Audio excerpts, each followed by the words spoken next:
এখন তো অ্যানিমেশনের জন্য অনেক অ্যাডভান্স টেকনোলজি ইউজ করা হয়, বাট আগেকার দিনে মানে প্রথম দিকে যখন অ্যানিমেশন আবিষ্কার হয়েছিল তখন অ্যানিমেশনগুলো কীভাবে করা হতো?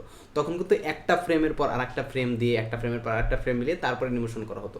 যেমন ধরো একটা যে কোনো একটা ক্যারেক্টারের হাতের মুভমেন্টটা এই জায়গা থেকে এই জায়গা হচ্ছে, তখন কিন্তু প্রথমে এরকম একটা অবস্থা একটা ছবি তোলা হতো, তারপর একটু পর আর একটা ছবি তোলা হতো, তারপর একটু পর আর একটা ছবি, এরকম করে অনেকগুলো ছবি একসাথে মিশিয়ে তারপর ওই মুভমেন্টটা ক্রিয়েট করা হতো, মানে একটার পর একটা ছবি দেখে।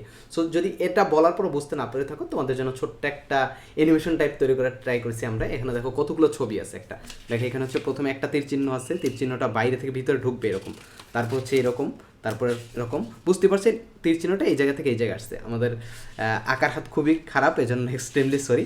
সো এখন দেখো একটা ফ্রেমের পর আর একটা ফ্রেম যদি আমরা নিতে চাই, মানে একটা ফ্রেমের পর আর একটা ফ্রেম যদি নিচ্ছে, সেক্ষেত্রে কী করতে হবে? একটার পর একটা পৃষ্ঠা ছেড়ে দিলে হবে। সো দেখো এখন কীভাবে অ্যানিমেশনটা ক্রিয়েট হবে, হয়তো খুব ভালোভাবে দেখা যাবে না, বাট বোঝা যাবে, মানে বেসিকটা বোঝা যাবে। সো চলো শুরু করি। এই যে দেখো একটা পেজ দুইবার গেছে, মানে দুইটা পেজ একসাথে গেছে, জন্য এতে দেখা যায় না। আমি আর একবার দেখাই।